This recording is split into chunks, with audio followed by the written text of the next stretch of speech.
thought I saw you today. You were standing in the sun, then you turned away. And I knew it couldn't be, but my heart believed. Oh, it seems like there's something every day. How could you be so far away when you're still here? When I need you, you're not hard to find. You're still here. I can see you in my baby's eyes, and I laugh and cry. You're still here.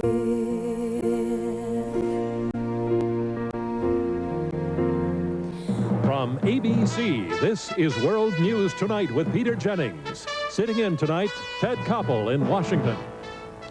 Good evening. We kill and injure more than 300,000 of our fellow citizens each year in traffic accidents, but still, the impact of an air disaster stimulates our fears and captures our imagination beyond anything that happens on our highways. Good evening. I'm Garrett Utley. Tom Brokaw is on assignment. It is still a mystery as well as a tragedy. Northwest Flight 255. A mystery as to why a plane with a good safety record crashed just after takeoff from Detroit. A tragedy for the 154 persons on the plane and ground who died, and of course for their families. Good evening, Dan Rather with the CBS Evening News. It is the nation's second deadliest air crash ever, and today federal investigators joined police, firefighters, and rescue workers inspecting the twisted rubble. There was very little left of Northwest Flight 255 today. Twisted pieces of metal.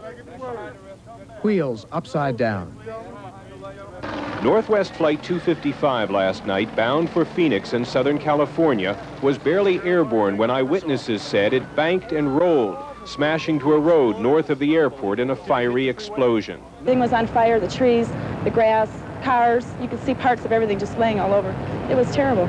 The death toll was huge, more than 150 passengers and crew from the plane and 2 more people on the ground.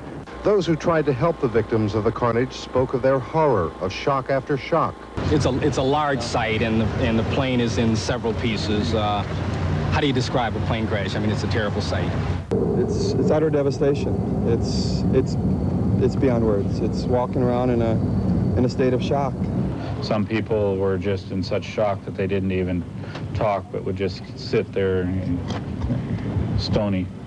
Today, authorities set up a makeshift morgue as they began their most pressing and painful tasks, identifying the badly burned bodies and figuring out just what went wrong with Flight 255 in its final few seconds last night.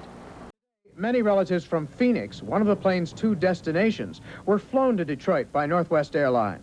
But they had to switch planes because the first one they were on suffered a mechanical failure.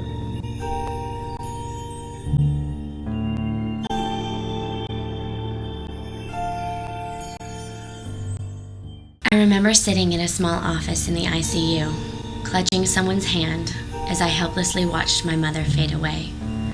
Where is my miracle?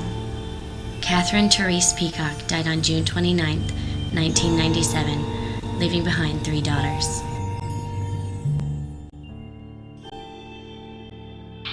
I love you, Mom. I hope that you do know it and you get better soon. Love, don't be scared for long, Mom. It is alright. Up the daisy, down the daisy, this is the rest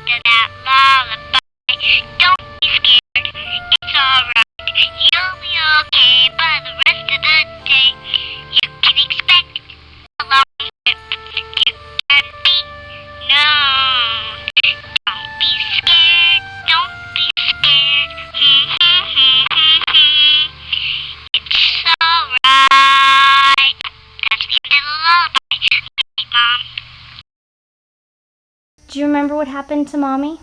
Okay, she had to go to some meeting because she was a teacher, and my neighbor friend Michelle was babysitting.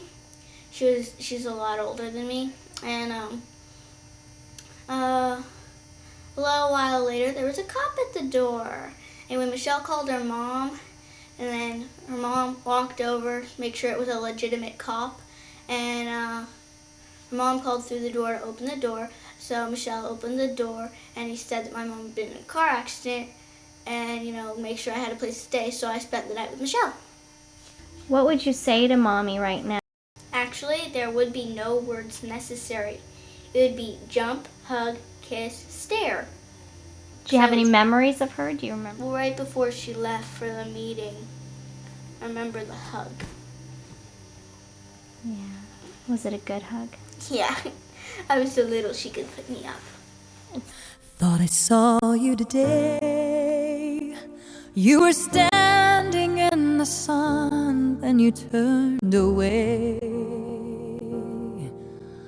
And I knew it couldn't be, but my heart believed. Oh, it seems like there's something every day. How could you be so far away when you're still here?